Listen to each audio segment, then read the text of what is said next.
welcome back to the MovieBabble Podcast. This week we have a lot of controversy and just a lot of movies. We have a lot of things, so it'll be a lot of so many good things. Conversation. So first off, how are you guys doing this weekend? Hello, gentlemen. We have so much content. This is kind of weird. There is really a lot to get into here, and it's a lot of stuff I'm interested in as well. That's a first, I feel like. Yeah, no, we got a lot of good stuff to talk about. I'm doing great though. Just saw Pig, best movie of the year, so I'm feeling fine. Yeah. So before we get into just straight movies, let's talk about kind of the big ticket item. So this is, if you've been on Twitter, this is all film Twitter's really been talking about most of this week, which is Scarlett Johansson suing Disney over missed profits from Black Widow's streaming release. So just a little bit of context for this. With most big budget movies or any kind of tentpole, the principal actors and directors are going to get box office points. So however much money the movie makes at the box office, they'll get a certain percentage of that. If you're in a Marvel movie, that's normally pretty big. Really helps you pad those pockets quite a bit. And the issue is these contracts were in place before the whole Disney Plus launch on the same day model existed. And so it doesn't really account for streaming. So Disney is pocketing all of that $30, right? There's nothing you're giving to the venue. You're not sharing any of that with the actor because, it's a streaming rental. It's not a ticket at the box office. So Scarlett Johansson is suing over missed profits in Black Widow because a lot of it, and we've seen this with most of the streaming releases, is they're very front heavy at the box office. And then there is huge money being made on the premium access side of things. We saw this with Wonder Woman on the other side, where Patty Jenkins and Gal Gadot were paid a larger deal up front because it was switching to the streaming model. But then this kind of started a wave. So there were conversations about Emma Stone looking at opening up a similar lawsuit just over the same deal with Cruella. And even I saw some discussion about, will Emily Blunt or The Rock, because, they would also be in kind of the perfect position. So I think it's the start of something. I don't think this is going to be a 1 week news story.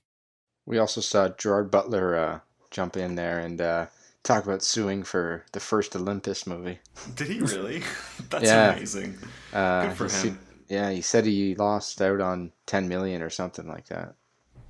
That's incredible. Well, I hope he does well as well. But it is one of these things where I think some of the backlash to this was, okay, Scarlett Johansson, you still made over $20 million for this. So what are you complaining about? And that's not really the point here, because when you look at it, if Disney can kind of screw over the biggest stars we have, and Scarlett Johansson and even Emma Stone, The Rock and Emily Blunt, then what are they doing to Susie Q character actor? There is kind of a cascading effect to all of this for actors, and I feel like every time we come on here and Disney Plus says, "Hey, this movie did this well on streaming," we've all been like, "Okay, I guess we have no way to back this up. We don't really know where you're getting these numbers from or how real they are. So I guess we'll take your word for it." So I think this is, like you said, Collin, this really is the first step in kind of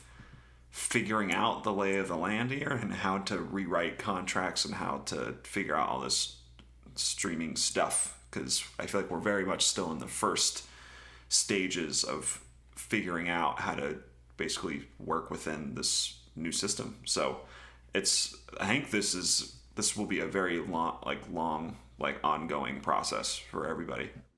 Yeah, I agree. 100% though, this is something that I think there's a lot of layers to.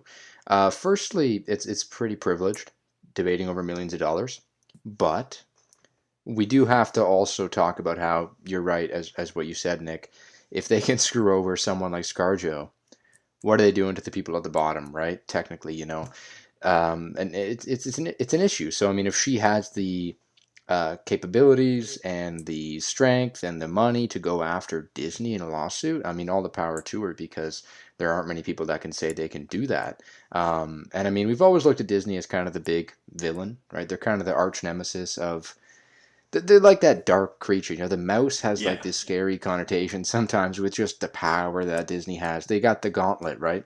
In recent years especially. So it is something that I think is worth fighting for, just to kind of keep them in check. And what it also proves is, I mean, yeah, the box office money's still coming in for some of these movies, but Disney just kind of looked at Disney Plus and said, this is a way for us to make some extra cash here, and hopefully let's not have people bat in the eyes, right? It's money right to the big wigs at Disney. That's pretty much all Disney Plus is. That's kind of what this exposes. So it is certainly an issue, and I wonder if they never released Black Widow figures 2 weeks ago or 3 weeks ago, whatever it was. If maybe this would never have happened. Maybe she never would have known the profits that it made on there, because it seems like it's something that's now kind of opening up. And also Black Widow, about a third, maybe nearly 40% of its profits are from Disney Plus. I think around 35%. So it's a good chunk. And if all that money is just going straight to Disney, no money to the theaters and to keep tens of thousands of jobs alive, no money to ScarJo, other people involved in the project. I mean, it's certainly an interesting conversation here, and I think you guys are right when you say it's not one and done. Yeah, and it's indicative of a lot of battles that have just been going on in Hollywood for a lot of these below the line people.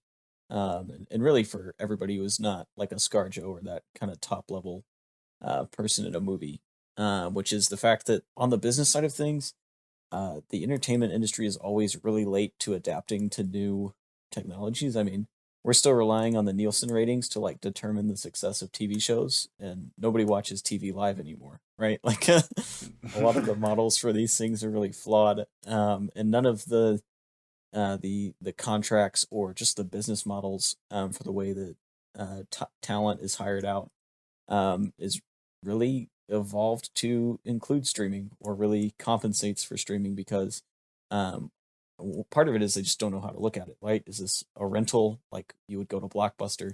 Is this like you're owning something? Is this a different category of its own? So I think this will be a good push to really force a lot of these companies and agencies to clarify a lot of the language and really clear up like what is streaming, how is it compensated, who owns the rights to things, how are we making sure that everyone has their fair share of equity in this, like you typically would in the blockbuster theatrical release model. Yeah, and it's one of the most damning pieces of this was Kevin Feige coming out and saying, yeah, Disney really fucked up, basically. Not as vulgar as that, obviously, but he was just like, they messed up really bad, which is kind of incredible, because you figure, I mean, I don't have the org chart in front of me, but Feige is really just talking to like Chapek and like everybody else, like the big executives at Disney, because Marvel is their cash cow at the moment. So, but especially for like the Disney side of this lawsuit, that's not good for them as they try to build their case, which doesn't really seem like it has a lot of merit. And them also blaming ScarJo for not thinking of COVID-19 when she was doing this lawsuit. It was just, all this is wrong for Disney. They're doing all the wrong things, and none of it is good, both just from an ethical standpoint or even like from the law. So my guess is that we will see ScarJo eventually win this, probably, is my guess. I mean, who's to say? We don't know what twists and turns this will happen, but it is really weird, because you mentioned before how we're all figuring out what these contracts are going to be like, and I'm fascinated to see if when things are on streaming and these stars come to Disney or your Netflix and say, we'll take such and such money for every like stream of the movie, if they figure out that's the new way to do some kind of back end deal. Because Netflix has been for years now, they've just said, here's a shit ton of money up front, and we just get to have this movie for forever, and you don't get anything else from it. But people are getting probably double or triple their usual rate, so they say, okay, that's fine. But I'm curious now to see what people like these really big stars can do with some of their contracts and how they can really change the tides. Because I feel none of the data we ever read from these streaming services seems correct or reasonable. Like there was the one thing where Spencer Confidential was watched by 100 million people in 2 weeks or something like that. It's just this terrible Mark Wahlberg movie. What does any of this mean? So I hope this is kind of the first step into kind of figuring out, like, you kind of have to not lie or be selective about how you distribute your news. Because even with Disney, where they never released the Disney Plus data for Cruella, they really haven't made any big announcements for Black Widow's Disney Plus costs except for the first week, and I assume Jungle Cruise will kind of be the same way. So they're really just making it this big stock price play where they're boosting the opening weekend, because that's all investors really care about anyway at this point. They're not looking at the week-to-week legs of movies. So they can say, we can put these two numbers together, therefore Disney is more profitable, therefore stock prices go up, therefore CEO is doing great, and all the executives get way more money. So it's we've known for a while that all these streaming services are just doing very probably shady stuff. Who's to say, right? But it's not. It doesn't seem right, and I hope this is a step in the right direction for that. Yeah, the point you made about Feige, that is I did not expect that, waking up and seeing him coming out to bat for her. I did not see that coming. Yeah. And that's probably the worst part for Disney. And yeah, them bringing up COVID-19. Didn't they, I think a lot of people were bringing up, didn't they open their parks last summer? I don't think it's a good, it's not a good, it's not a good cover. It's just not. Especially when, Black Widow's not the first movie to come back in theaters. It's not like Black Widow kicked things off here. So yeah, it's tough, and even when I think about it, it's not like ScarJo is saying theaters only. She's probably just saying, why didn't we renegotiate the Disney Plus deal? Why didn't you come to me and say, let's renegotiate things before we release this film? That's kind of what I saw it as, not like a Puritan theaters only, right? So it's an interesting thing, and I'm excited to see how it goes. In the end, it's millionaire against billionaire here, but it is definitely a good precedent that needs to be fought for. Yeah, and I think it's a watershed moment for the industry. So Scarlett Johansson still got paid $20 million, but she was also supposed to get paid a lot more. And $20 million, when you're talking leading Marvel money, is pretty small when you look at Robert Downey Jr. getting $50 million for 3 days on Spider-Man. But I think it'll have a lot of ripple effects to the bottom line and to the people that have been affected by the pandemic most. To people that just aren't getting compensated for streaming, because the residual system doesn't really work for streaming. And that's how a lot of people continue to put food on the table years after their biggest hits have already kind of washed up. So it'll be interesting to watch this play out, especially as we see other actors come forward and make things official. Because right now, ScarJo's alone legally. Emma Stone was speculation, and I would imagine it'll probably move forward. But I do think we need a little bit more power, because the more people you can get behind it, I think the harder it is for Disney to kind of hush it or walk away easily from it. Yeah, and the reports were saying that ScarJo could have potentially lost up to $50 million in this move, which is crazy. I mean, if I'm in her shoes, I'm fighting for an extra $50 million, So I totally get it from her perspective. But yeah, it is weird because no one has really kind of backed her up very much, and even the people who they speculated will soon next have all been it's mostly just been women. So there's a weird little sexist angle to it as well that I'm not quite sure that Disney wants to deal with either. But yeah, it's very, very odd. I feel like I wouldn't be surprised by the time that this pod goes up, some other news item attached to this pops up, because I feel like this is it kind of took people back. Very they were very surprised by it.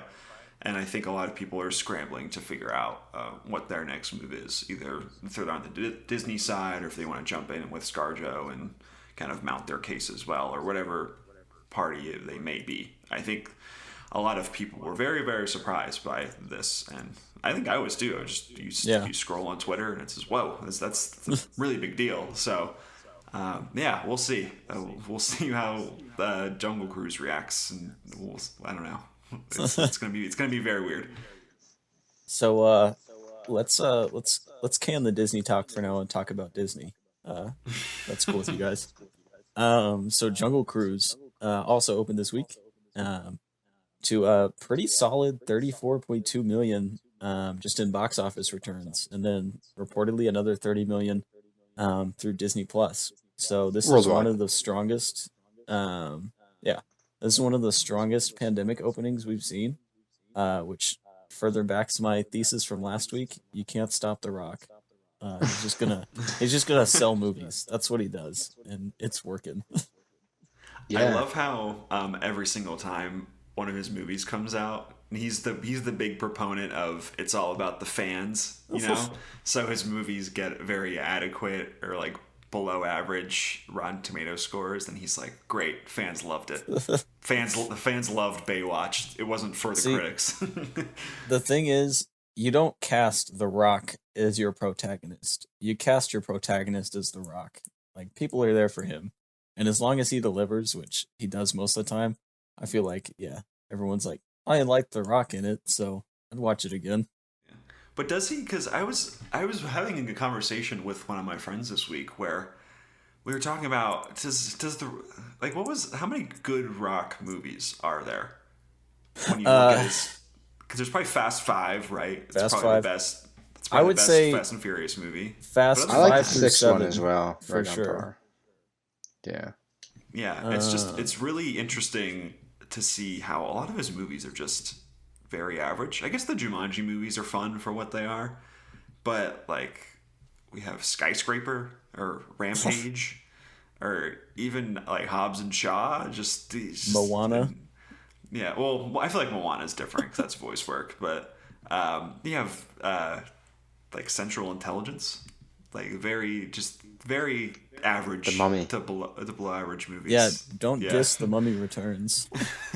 That's fair. That's an amazing movie for what it is. So it is very interesting how the love affair with The Rock. He's really good at marketing himself, I guess. I mean, you see on Instagram he's posting 10 things a day about his tequila in his movies, and everyone loves it. So I don't know. He's kind of the only like tentpole action star, right? Like in the 90s, you'd go see like a Harrison Ford movie or, an Arnold movie or whatever. But you don't like, there aren't other actors that you're like, yes, The Rock alone. Tom will Cruise sell me is movie. on. I think he might be there too. Yeah, I think so. I don't know. He's not quite on the level of The Rock, Tom Cruise. I mean, not right now. He was, but he's still up there. I think like even some of Cruise's lesser titles, they still bring in a decent penny. Yeah, I'll cede that, but you can't ignore The Mummy. I'm just thinking about the terrible CGI at the end of that. Just amazing stuff. So great. So let's actually get into Jungle Cruise itself. Do we have to? I'll avoid spoilers. So Brennan, you have not seen this, right? But Nick, you have. Correct. Yeah. So, I was actually pretty hyped for this movie, because I do like watching The Rock punch things, and then like watch this like 300-pound man who's a brick be like, yeah, I have this normal day job. Like, yeah, sure you do, buddy. It is amazing because they always have to make an amazingly elaborate excuse for why The Rock is so huge in all of his movies. Like he's always ex-military or something like that. It's so funny. But then, so it gets there. It's like weekend. I've just seen The Green Knight, so I was like, man, today is on such a high already. Let's go do Jungle Cruise. And I wanted so badly to like this movie. And I think there are flashes of interesting things happening. Like I really like the vibe that it starts off with. It really reminds me of the first Brendan Fraser The Mummy. where it just starts off with Rachel Weisz and her brother like goofing around in the Egyptian museum. And so it's like, okay, I like the vibe. Like it's just riffing exactly off of that, and I dig that. And then it just like keeps going downhill. I think there are the occasional flashes where they do something interesting. Like I think the conquistador villain actually gets a pretty interesting backstory that they then do absolutely nothing with. But yeah, there's nothing to ever take this movie away from being just okay, in my opinion. Yeah, shout out to Edgar Ramirez. He's just always there in a lot of movies that are okay. But I like him as an actor. But every time he's in a prominent role of note, the movie is just very, very bad. I'll take you back to last year's The Last Days of American Crime, which is one of the worst pieces of shit I've ever seen in my life. And he's the lead in that movie. So it's a struggle for him. But yeah, this is definitely Disney trying to figure out how can we further the Disney IP and make our next franchise, right? Because the last Parts of the Caribbean movie was weirdly one of the most expensive movies ever made to this day. It didn't do great. Like, it made a decent amount of money, but the budget was so inflated by that point where it just wasn't worth it to continue, and no one really liked it. So they're trying to capture that same like jaunty, like fun throwback spirit of like all these like serial movies, and there's obviously a ton of Indiana Jones and also Pirates and The Mummy. Literally any adventure movie in this, they're going for that same thing. And yeah, I thought this movie was okay. It's fine. You know, it's directed by Jean Collet Serra, who is the king of making movies that sound like terrible ideas in theory and making them okay. You know, like you look at his IMDb and it's just full of movies that are like a 2 or 2.5 out of 4 stars. They're just decently entertaining. You can put them on in the background and they're probably a little better than they deserve to be, but they're still not great. You know, like he made that Orphan movie. You have The Unknown, where Liam Neeson doesn't know who he is. Nonstop, the other Liam Neeson movie, the one on the plane. Run All Night, which is a Joel Kinnaman thing, and also has Liam Neeson. Then you have The Commuter. Also Liam Neeson. Now you have Jungle Cruise.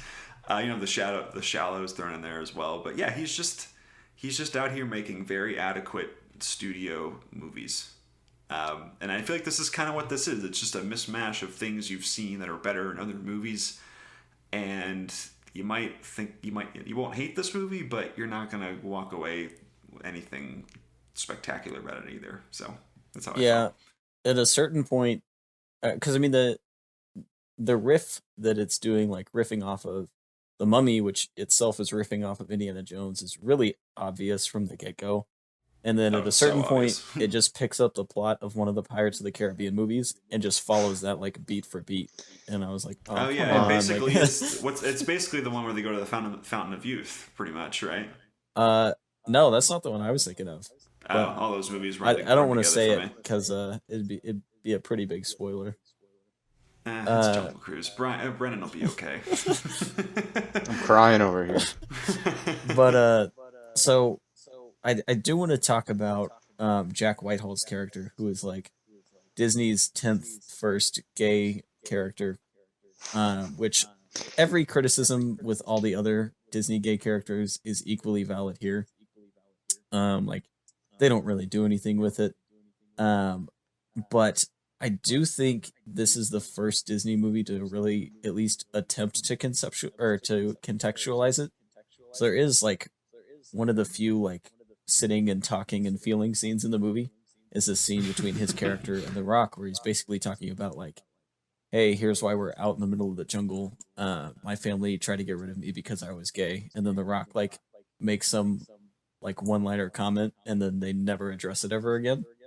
So in the end, that scene still falls flat within the greater context of the movie. But I do like that there's at least a minimal, and if you could see, I'm holding my fingers as close together as I can without touching. At least just like a minimal more effort to add some depth to it, even if it never really pans out. Yeah, I guess they tried. I was going to say they tried, period, but I'm going to go they tried, question mark. They tried to try. They really did. Yeah, and his character is still when they go on the boat, he has to bring his 50 bags because, he can't go without his golf clubs and all his clothes and everything, and they're going for that as well. So they still kind of fall back on some of those stock gay character tropes that aren't ideal, but I don't know. It's better. It's not as horrible as the what's the Star Wars movie, The Rise of Skywalker. I didn't remember it. See, we don't speak its name. So he's fine. He's kind of the third wheel the entire movie as well. But yeah, everything in this movie I greet with a shrug, because they're definitely trying things, and there's a bunch of running jokes to this movie that just do not work. The Rock calls Emily Blunt pants like 150 times. Because I think it's as a one-off joke where they're like, oh my gosh, this woman's wearing pants. Isn't that crazy? It's like, okay, you made a joke, I guess. But then they, not only do they triple down on it, they I don't even know. They just keep going and going. That's all they call each other. That's all he calls them the entire movie. And it's so annoying after a while. This movie is very much like a one-trick pony in a lot of ways, where it keeps trying to do the exact same thing and the same joke many, many times. So, yeah, it's just, I feel like for Disney, one of the best things that happened to them was the success of the first Pirates of the Caribbean, because I guess for them it was a really successful franchise. But they've been trying to catch that high ever since, where even something like any of their other bad franchise potential starting movies, they've always tried to capture that same spirit as that first movie, and it's not gonna happen. It's just, that movie was kind of just lightning in a bottle and fun, and it's just, the Jungle Cruise ain't it. And when you're looking at very clear CGI backgrounds the entire time, like they're all just slightly out of focus and blurry as The Rock and Emily Blunt talk, you're just not gonna get immersed in the world totally. But I don't know. Yeah, those first couple Pirates movies are some of the best looking blockbusters still. Yeah, because they're all practical and they're all just... It's insane. I mean, it's also Gore Verbinski just going off, He's just a very, very crazy filmmaker who just goes off and makes Secure for Wellness. It's 3 hours long. It's a bizarre movie. Even Davy Jones in the second Dead Man's Chest there. Even the third film he's in. He looks great. A lot better than some of the over CGI'd stuff we see today. Plus, yeah, this was... Sorry, go ahead. Plus, you just have that pirate score just blaring in the background. It's just phenomenal. Oh, that's the other thing about this movie. So, the beginning of this movie broke my brain a little bit, because they go in, it's like trailers end to this movie, I'm in the theater, and then you start to hear Nothing Else Matters by Metallica. Starting this movie, and then it's like that's playing over the Disney logo, the big Walt Disney Pictures, and it's just Metallica just blaring over Jungle Cruise, and I'm just sitting there just thinking, what the hell is happening here? Because it's clearly, this was a very made by committee movie, right? You're not gonna have anything otherwise at Disney. It's just so weird. So 100 executives had to say, that was a great idea. Let's put Nothing Else Matters by Metallica in our family-friendly Jungle Cruise movie. It was very strange. I did not. I think immediately the movie upset me. So I was kind of in a weird mood for the rest of the time. Yeah, that is the Jungle Cruise.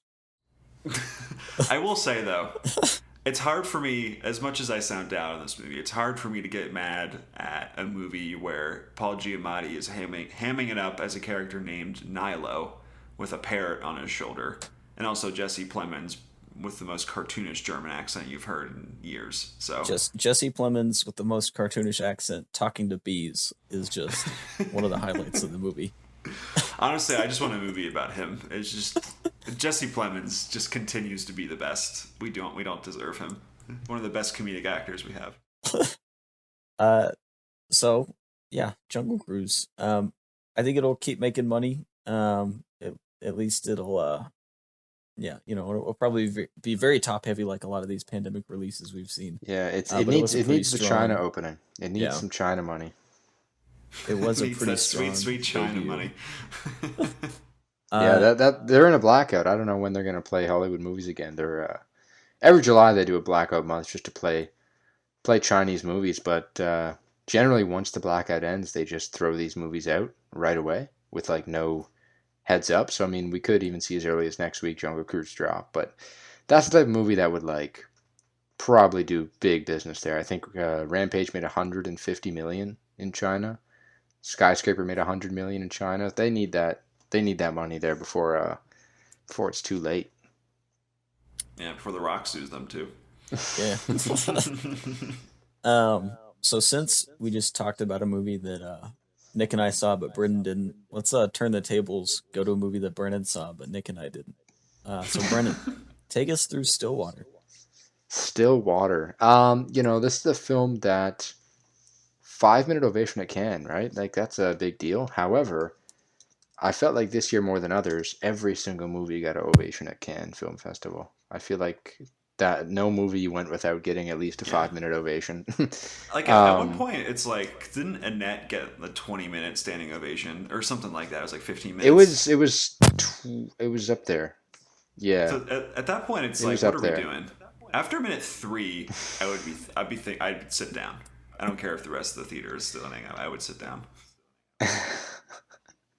But so this movie got a 5 minute, and it's Tom McCarthy's. I think it's his first movie since his Best Picture winning Spotlight. I'm not sure if he's done anything since then. He may have.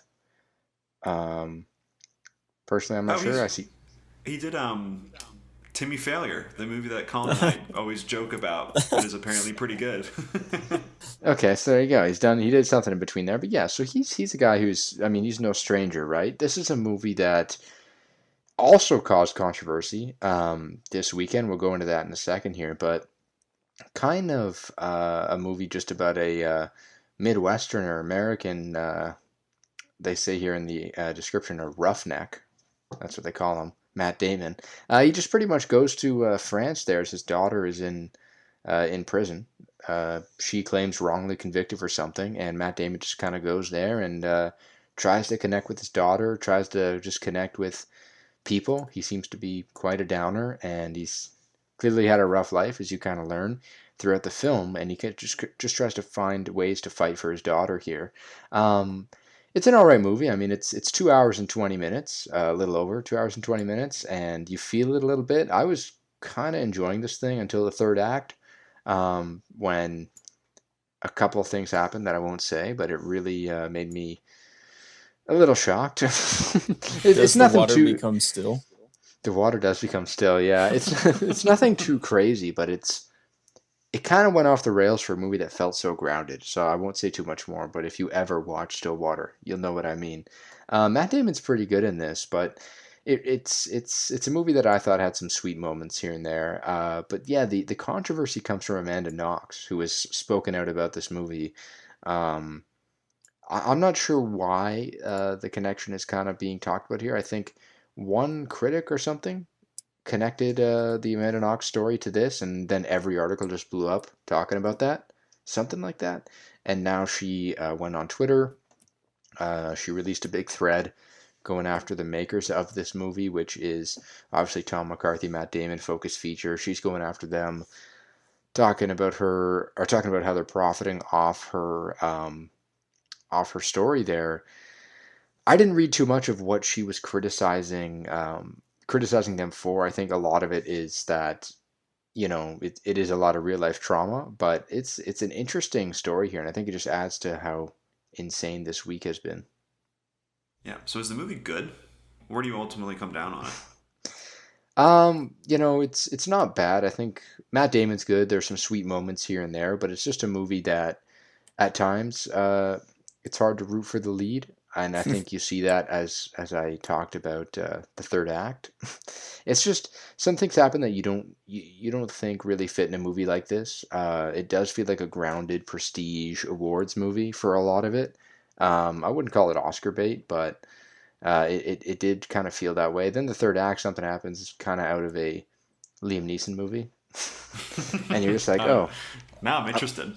I'm surprised that happened. No, it's nothing too crazy, but it just kind of took me out of it a little. And even then, just that 2 hour, 20-minute runtime, and it feels like it ends a couple different times, but it just keeps going. Also, not enough Abigail Breslin, which is kind of upsetting. However, there is one. It's hard to talk about this because I feel like no one in the world has seen this movie. I think I was the first person. I went on my letterbox and no one else had rated it. So I was like, oh. I mean, I did see it the first night, but it is a sign there. So there was one little storyline there. Matt Damon, so as I said, he goes to Europe. He's trying to fight for his daughter who's in prison. And he stays with a French woman and her daughter, and he lives at their place. And there's a really great child actress in this movie. Her and Matt Damon are really, they have some really good scenes together. And I think the movies, where the movie shines the most is the kind of faux father-daughter relationship between those two, because you have Matt Damon who feels like he's never been a good dad to Abigail Breslin, his daughter, and then he kind of gets to try to make up for that with this girl who her father's absent, and I think that's when the movie shines the most. But for the most part, it is a little bit of a miss, but it's not a bad film. I'd recommend checking it out at matinee price. I think I always like a Matt Damon movie because I feel like in terms of the stars we have, I think he makes the most interesting choices to me, and then he'll just pop up as a cameo in something and it'll be amazing. And like, oh, Matt Damon's in this movie. This is great. And I've always respected kind of the choices he makes. He definitely doesn't always win. I'll divert your attention to Suburbicon from 2017. Very terrible movie. But I think she's out trying things and willing to kind of. He's not a chameleon as an actor, but he's not like your Tom Cruise. He's not Tom Cruise and everything, right? He's playing characters even within his movie star persona as well. So I have been fascinated by this movie. I wanted to check it out, but I just like Matt Damon. I think Matt Damon is good in this. He is good, and I won't take anything away from there. So he does give a good performance. I'm gonna go to a regular afternoon showing for this movie and just give it a 5-minute standing ovation. That'll be amazing. I gotta say, the people in the theater I was with, they seemed to be enjoying it. I saw people around smiling, laughing. They were enjoying it. So it seemed like the audience liked it. Well, there you go. It's for the fans. That's all you can hope for. So then, kind of next on the docket is 9 Days, which is a movie starring the great Winston Duke. And so this is a movie about the afterlife. Well, technically the before life. So it's but also afterlife, kind of. Yeah, ish. It's about the outer life. We'll call it that. I feel like it's very easy to just like, oh, this is like Soul but live action. I mean, it's obviously a very different movie, but kind of the same premise. Basically, Winston Duke is interviewing souls before they can get, so he picks one of them that's going to get to live a life on Earth and enjoy the neither before nor the afterlife, just the regular life. But so this was a pretty good movie. I liked it. It gives you, I don't know, there's a lot to think about with it, but I don't know if it really is kind of like The Green Knight, where it's it's something that days later I'm still chewing on. I feel like 9 Days, it does say a lot of interesting things, but I don't know if any of them are really crazy or hard to swallow, if that makes sense. Yeah, this was one that premiered, I think, last year at Sundance. I think it made its North American premiere, and it's kind of had crazy buzz from a lot of people since, where people have been valorizing it and saying this movie is unbelievable, and it's really kind of struck a chord with some people, and I can certainly see why, because I think, kind of to continue the Soul comparison, where it is trying to do this like this existential, what is the purpose of life, or what is like, if when we can see nothing but just awful things happening in the world, what is worth living, like what like all this different stuff. And I think it's really, like you said, Colin, I think it's really trying to be very profound in what it's talking about. And I think sometimes I was really rooting for it, you know. This is the kind of movie that I root to like, because it's kind of wearing its emotions on its sleeve very strongly. Has a few really good performances, and I think those are my favorite parts of it. But kind of like you, I don't think it quite gets there with what it's doing. I think it's passing off pretty familiar and not necessarily obvious, but not layered ideas, and it's trying to pass those off as these profound messages on the meaning of the life and connection. And but yeah, it's kind of, I think it's really interesting, but I think I'm in the kind of the same boat as you, Colin, where I'm not totally in love with it. Yeah, I really like the way they approach.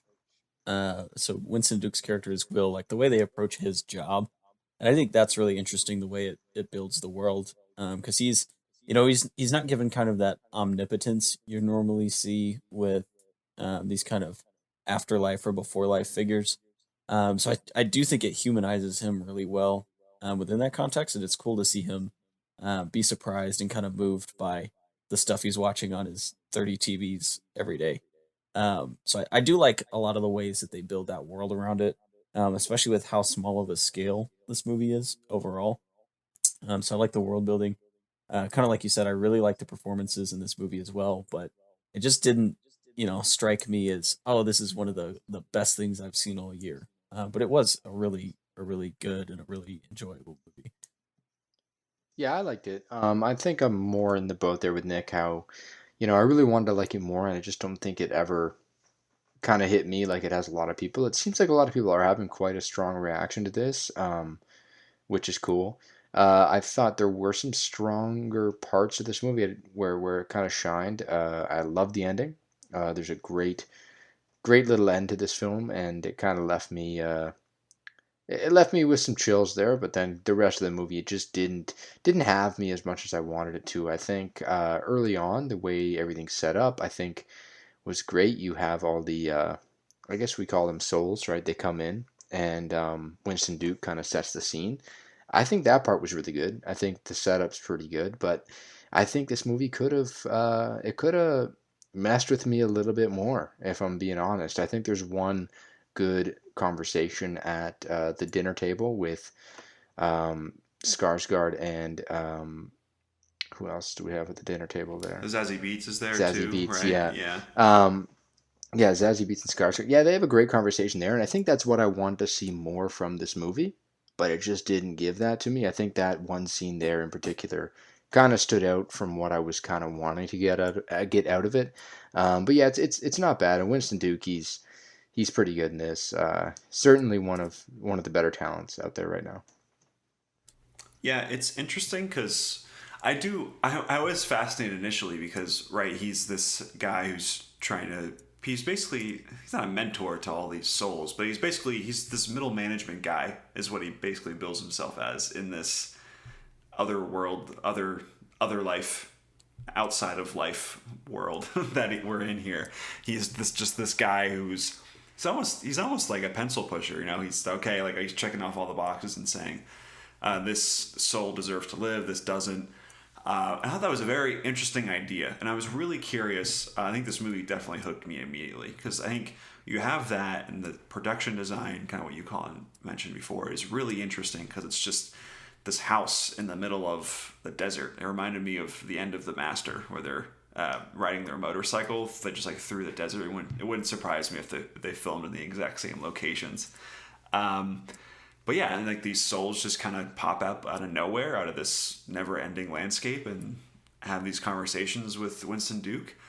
And I was really hoping that this movie would interrogate its central premise, because the weird thing I thought about this was where you have just some guy who's basically he's the deciding factor in whether or not these souls get to move on and live, or they just disappear for forever.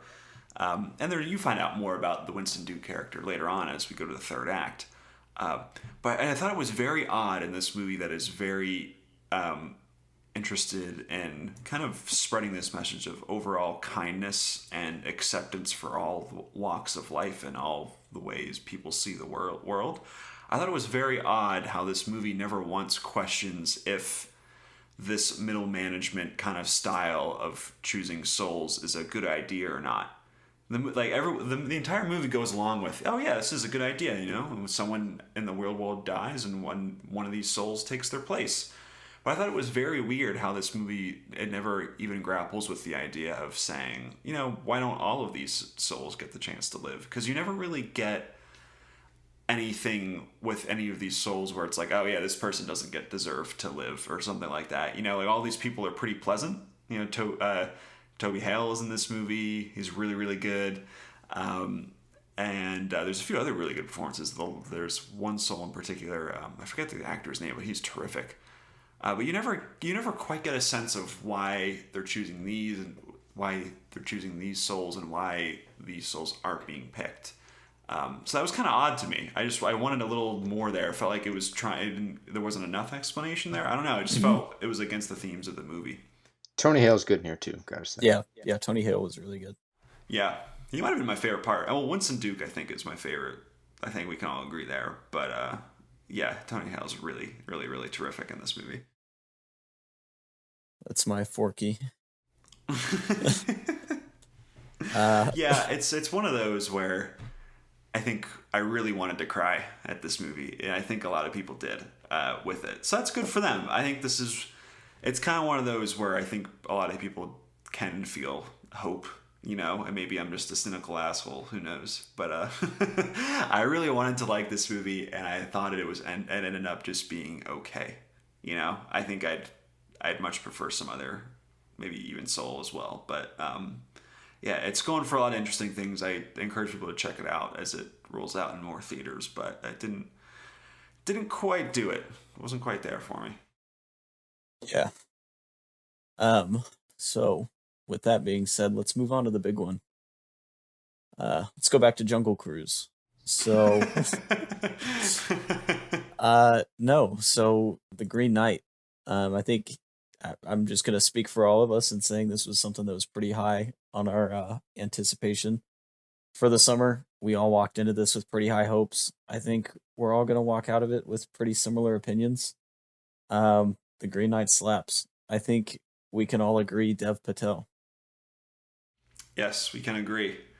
I love how this movie, because there's all the thirst trap stuff about how hot Dev Patel was in this movie, and it actually makes sense within the story. It's amazing.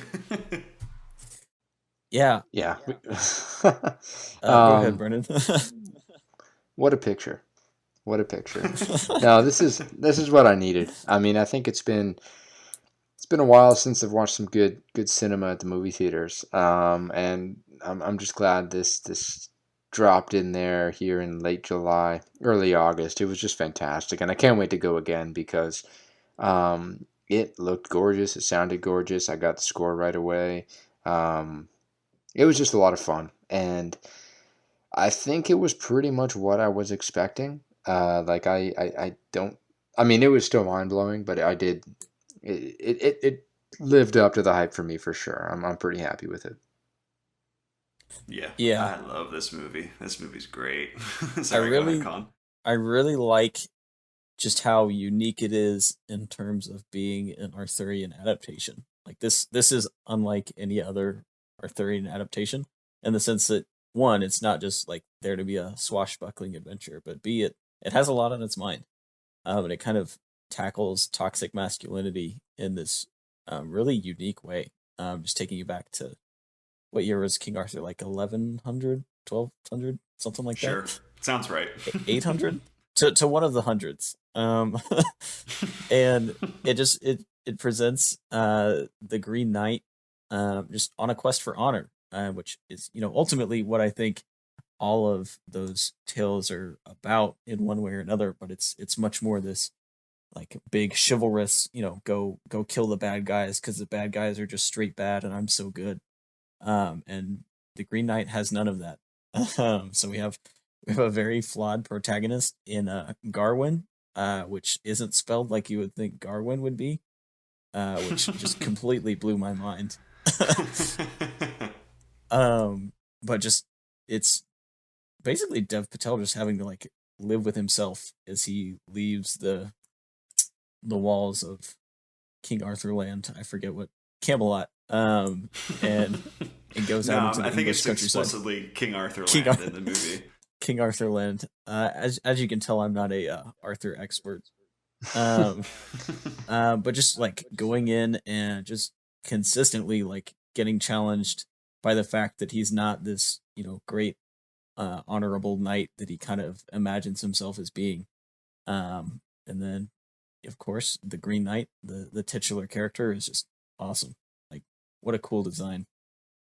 Just unbelievable. Ralph Ineson needs to do voice work for every single movie. I feel like it's an amazing it's just like he should be used in every movie. He's so good. He's like even in stuff like The Witch, or he's the best part of Gunpowder Milkshake, probably, as just the villain. He's just such a great figure in film, and I love that this movie utilizes him so interestingly. I think you're right, Collin, where it really does. I don't want to say it flips the Arthurian legend on its head, because I feel like that's being used a lot to describe this movie. But we'll get to Sword of the Valiant in a second. We'll share the differences there. But the true Arthurian legend.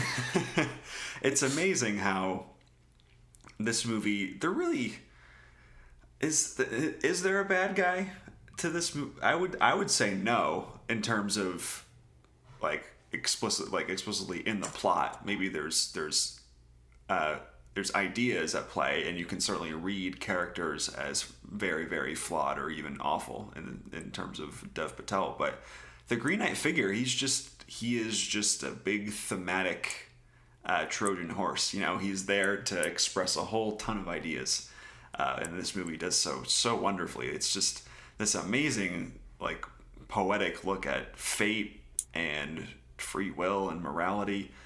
And I love how ambiguous this movie is, and I think for a lot of just general moviegoers, that's probably going to be their biggest complaint, where they're like, this movie doesn't make sense.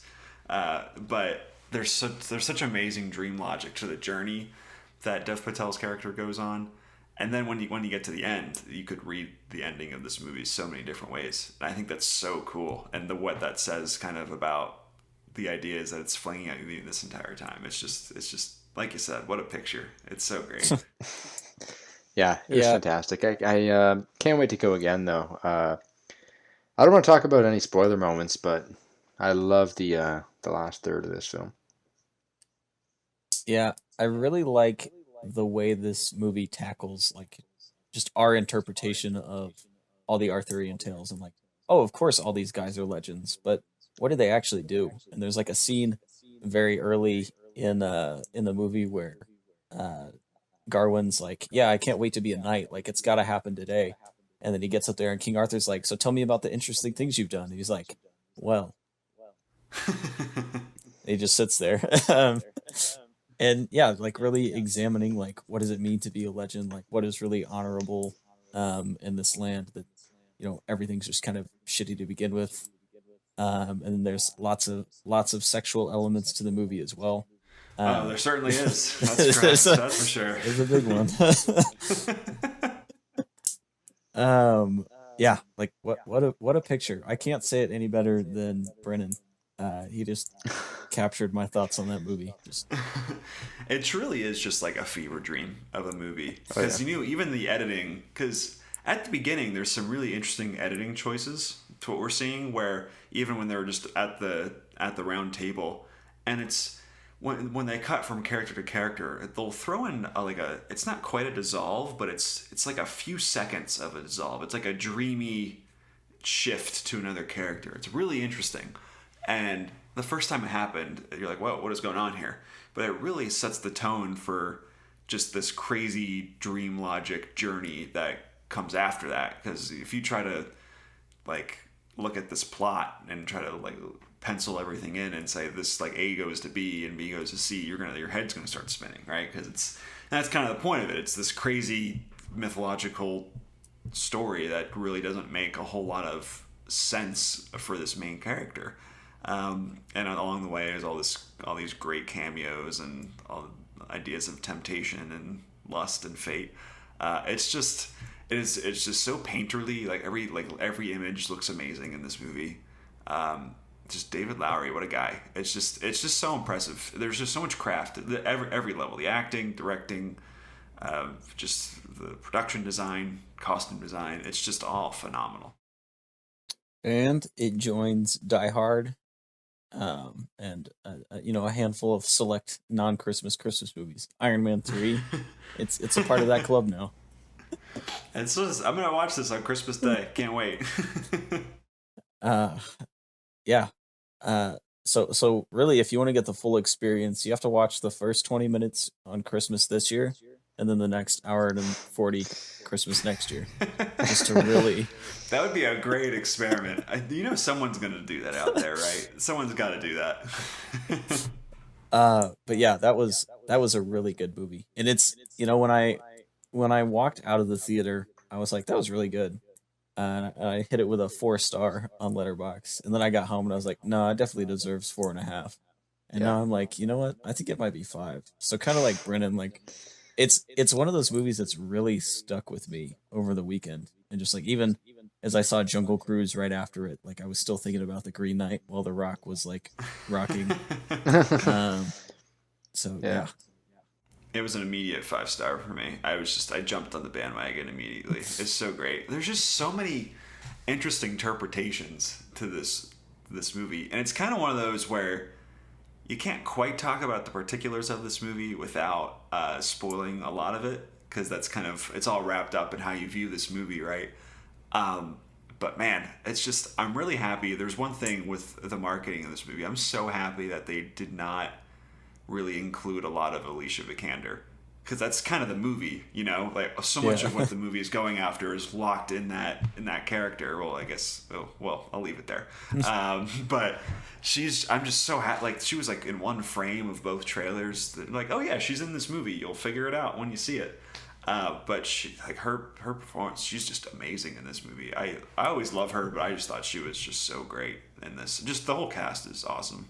Just Sean Harris, even for like the 2 days he was on set for this movie, just really just top notch. It's just kind of one of those movies that blows you back. In my perspective, it's just everything. I couldn't pick out anything wrong with it. I got really excited when I saw Excalibur for the first time, though. I was like, hey, that sword's famous. They play the moment so well too, right? Because like the score swells a little bit, like. And I don't even think they mention, like, they don't say Excalibur, right? No, like he just gives Arthur hands him the sword. Yeah. But it's so funny because the movie knows that we know that sword is Excalibur and how important it is, and it plays the moment so well. Where he, like, Dev Patel's like looking at it in awe, and all the knights are like, oh my gosh, he's holding Excalibur. This is crazy. What's happening here? And it's really. Even though it's this very slow-moving, kind of like depressing movie, it kind of does. It takes the moment to like be in awe of what's going on. Like, even like you've seen the trailer when the giants show up. It takes a moment to be like, wow, this is really cool. What this is, or this is amazing. So I really appreciate that, and it's also kind of funny. This movie, yeah, really funny in moments. I mean, the last line of the movie. I was laughing, cackling in the theater. I thought it was great. And you can read it many different ways, but there's a lot of humor baked into how that line is delivered. And there's just certain characters that pop up that are just really going for it, like Joel Edgerton. Like, he's just on one for the 10 minutes he's in this movie. So it's a lot of different stuff, and it all comes together. And it's also very weird. So that's kind of my shit too. Yeah, I think universally we stand the Green Knight. No surprises here. Very, very much so. So that ties directly into our next segment.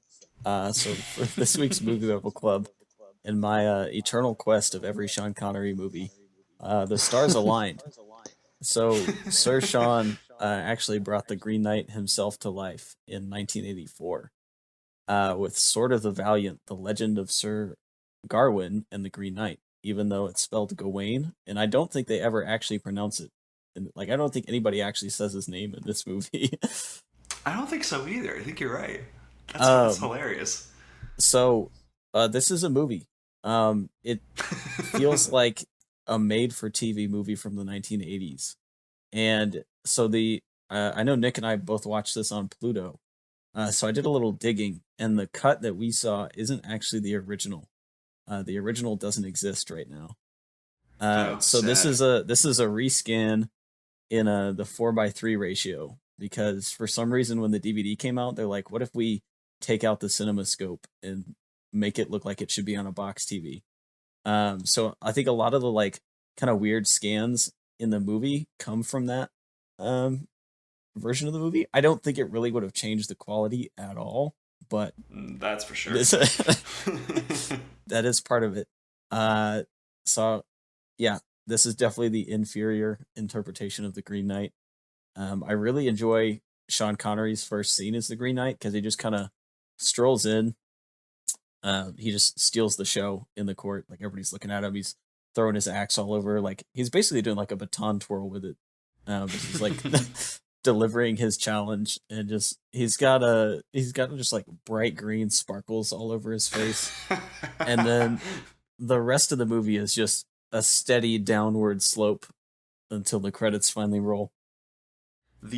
Everything you need to know about this movie is in the first like 15 minutes, in that first scene. It's the best part of the movie, and then the rest, yeah, like you said, it's just so boring, and you're just with guy who looks slightly like what's his face from all of that 180s movie. What am I blanking? Yeah. That's hilarious that you picked up on that for my non-answer there. But yeah, like, it's so funny when you look at, you just compare the way Sean Connery looks in this movie to what Ralph Ineson looks like in The Green Knight. Just like the character designs, it is so funny. Because like you said, like, Sean Connery just has green glitter on his face, and he has like this fake flowing hair.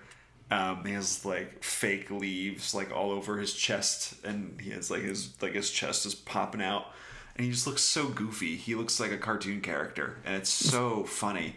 And just everything about this movie, like you said, it looks like they made it for TV movie, because it is so cheap, and like everything is plastic. The axe looks like it was made like 5 seconds ago out of like PVC pipe and like spray painted to look like an axe. All like the armor looks so flimsy and goofy. It is. It reminds me of something that would be like on Red Letter Media's Best of the Worst. It's just a very like it's not a good movie, but it's definitely a really interesting artifact of the time. Yeah, and I think it's interesting the cast involved in this. So first off, the director wanted Mark Hamill for Garwin, and this would have been like right off the heels of Return of the Jedi, Mark Hamill. So this would have been like pretty big. But even for like Connery, so this was the year that Connery came back as Bond for the second last time and got his biggest payday. So this was like prime Connery at the time. Peter Cushing was also still coasting that Star Wars high at the time. And so were Ronald Lacey and John Rice Davies, had just come off of Raiders of the Lost Ark. Like, you have a lot of people in the prime of their career. And this is the movie that they put together, and it looks like something you'd see on PBS. It's so true, because it's distributed by Canon, the very infamous Canon film group, who just they're like responsible for all of your like your Chuck Norris, just goofy low budget movies. There's just no budget in this movie at all. This was totally an instance where they sold the rights overseas to like people, and then they used that money to make the movie as cheaply as possible. And this is what it is. This is what this movie ended up being. Like, they don't even make a big deal of all these stars in the movie either, because Peter Cushing just shows up, you know. Then he lays down in like the climactic battle, like he's just like chilling, just like watching them like do whatever. It's like the lowest possible. Like there's just no energy in this movie at all. It's so funny to watch them kind of do the least possible at every moment. What a cast, though. What a cast. Yeah, I mean, you have a lot of talent. Like there are a lot of interesting people. Like I think uh John Rice Davies breathes a lot of life into it just because he's this very big, very loud persona. I mean, I couldn't care about his character any less, but like just having him in that role breathes just a little bit more life into this movie, and you're like, okay, I can make it the next 30 minutes. Everyone is interesting except the main character of the movie, played by Miles O'Keefe, who was in a lot of '80s movies as big, strong, cut hero man who will save the day with his masculinity. And that's kind of what he is in this movie too, where it is so funny, kind of what we were mentioning, like all this dark and twisted, like thematic, like depth in the Green Knight, and you look at this, and it's literally just He-Man, like waving a sword around to save the day from a girl that he just met but fell in love with. That's just all that happens in this movie, and it's so funny to see how just a nothing of a movie this is, and it comes from the same source material. It is so funny. Yeah, and the director of this movie, Stephen Weeks, directed 5.5 movies, and 2 of them were based on The Legend of the Green Knight. So he did one in 1973, and it had minimal critical acclaim and box office returns. And then 10 years later, he was like, all right, take 2. And then this was his last movie, because the half movie he directed after this ran out of money halfway through and was completely abandoned.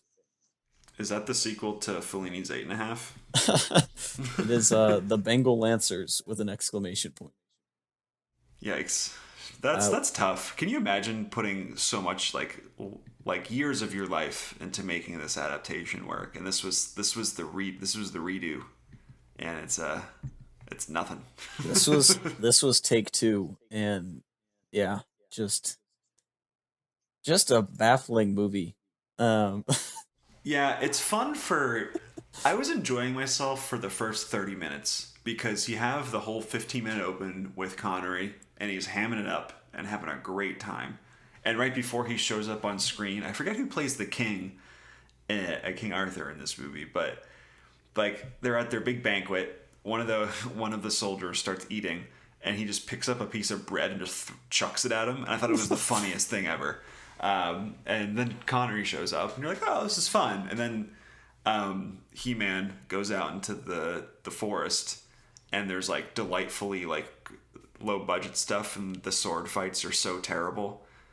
It's just like this really like far back, flat, wide shot, and you could just see all the actors struggling to flail around their Halloween store props. And then that's the rest of the movie as well, so it gets very, very tiring after that. But there's like a certain immediate charm to what's going on here. They just don't make them like they used to, you know.